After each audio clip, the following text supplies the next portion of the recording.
Software testing strategy. Just see this spiral diagram. The strategy of the software testing, it can be assumed or viewed as a context to the spiral. Initial level, we develop small code, a component, class or a web app content. So unit testing will be done.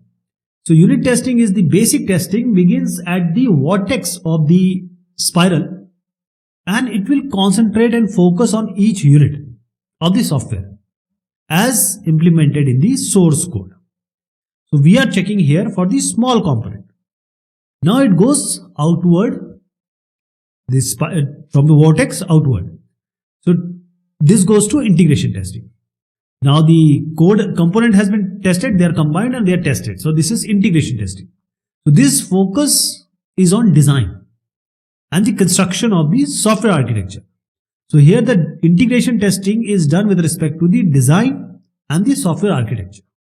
Then we go again outward. Then we do the validation testing. And this validation testing, as I said, validation is done with respect to the requirement. So software requirement is the basis here. Then the system testing. Now the software, along with all the major system elements with which the software is going to work, are tested as a whole.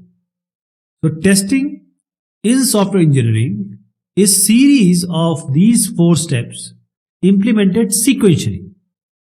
Initially, we'll focus on the component, ensuring that it functions properly as a unit. A component or a class or a web app content, they work as a unit.